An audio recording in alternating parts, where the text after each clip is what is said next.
रात का समय था। गांव सूरजपुर के चारों ओर हल्की ठंडी हवा चल रही थी। दूर दूर तक फैले खेत चांदनी में चमक रहे थे। झिंगुरों की आवाज पूरे वातावरण को रहस्यमय बना रही थी। गांव के किनारे एक बूढ़े किसान रहते थे, धर्मपाल काका। लोग कहते थे कि उन्हें मिट्टी की भाषा समझ आती है। उनके खेत हमेशा हरे भरे रहते थे, जबकि आसपास के कई खेत सूखने लगे थे। एक दिन गांव का एक लड़का मोहन धर्मपाल काका के पास आया। उसकी आंखों में चिंता थी। काका, उसने कहा, हमारे खेत की फसल कमजोर क्यों हो रही है? पहले गेहूं इतना ऊंचा उगता था, लेकिन अब पौधे पीले पड़ जाते हैं। धर्मपाल काका मुस्कुराए। उन्होंने अपनी लकड़ी की लाठी उठाई और बोले, आज रात मेरे साथ खेत पर चलो, मिट्टी खुद तुम्हें जवाब देगी। मोहन थोड़ा डर गया, लेकिन वह काका के पीछे पीछे चल पड़ा। दोनों खेत के बीच पहुंचे। चारों ओर सन्नाटा था। अचानक हवा तेज चली और मिट्टी से जैसे धीमी धीमी आवाज आने लगी।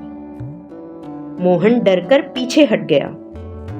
तभी धरती से एक कोमल आवाज सुनाई दी, मैं हूं तुम्हारी मिट्टी मां।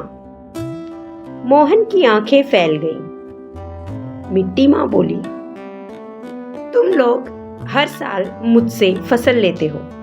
गेहूं, चावल, सब्जियां, सब मेरे अंदर से पोषण लेकर बड़े होते हो। मोहन ने धीरे से पूछा, कैसा पोषण? मिट्टी मां ने उत्तर दिया, मेरे अंदर कई पोषक तत्व होते हैं, जैसे नाइट्रोजन, फास्फोरस और पोटेशियम। पौधे इन्हें अपनी जड़ों से खींच लेते हैं। इन्हीं से वे हरे भरे और मजबूत बनते हैं। मोहन ने पूछा, तो फिर खेत कमजोर क्यों हो गए?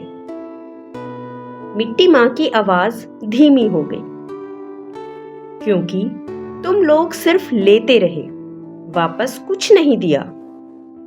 इतना कहते ही खेत का एक हिस्सा सूखा और बंजर दिखाई देने लगा। पौधे झुके हुए थे, पत्तियां पीली थी। मोहन उदास हो गया। तभी धर्मपाल काका बोले, लेकिन मिट्टी को फिर से ताकत दी जा सकती है। उन्होंने मोहन को खेत के पीछे ले जाकर एक बड़ा गड्ढा दिखाया। उसमें सूखे पत्ते, गोबर और रसोई का जैविक कचरा पड़ा था। यह क्या है? मोहन ने पूछा। यह है खाद, काका बोले। जब यह सड़ती है तो मिट्टी को नए पोषक तत्व मिलते हैं। कुछ ही दिनों बाद उस खाद को खेत में डाला गया। धीरे धीरे मिट्टी फिर मुलायम होने लगी। फिर काका मोहन को दूसरे खेत में ले गए, जहां दालों के पौधे लगे थे। इन पौधों को ध्यान से देखो, काका बोले। मोहन ने देखा कि उनकी जड़ों में छोटी छोटी गांठें थी। काका बोले, इन गांठों में विशेष जीवाणु रहते हैं। ये हवा से नाइट्रोजन लेकर मिट्टी में मिला देते हैं। इसी कारण दालों की खेती मिट्टी को फिर से उपजाऊ बनाती है। मोहन हैरान रह गया। इसके बाद धर्मपाल काका ने उसे एक और रहस्य बताया।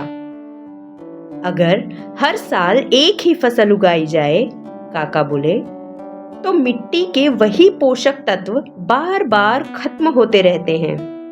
इसलिए किसान फसल बदल बदल कर उगाते हैं। इसे फसल चक्र कहते हैं।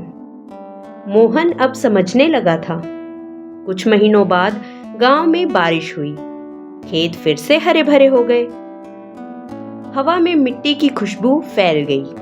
मोहन खुशी से खेतों में दौड़ने लगा। रात को उसने सपना देखा कि मिट्टी मां मुस्कुरा रही है।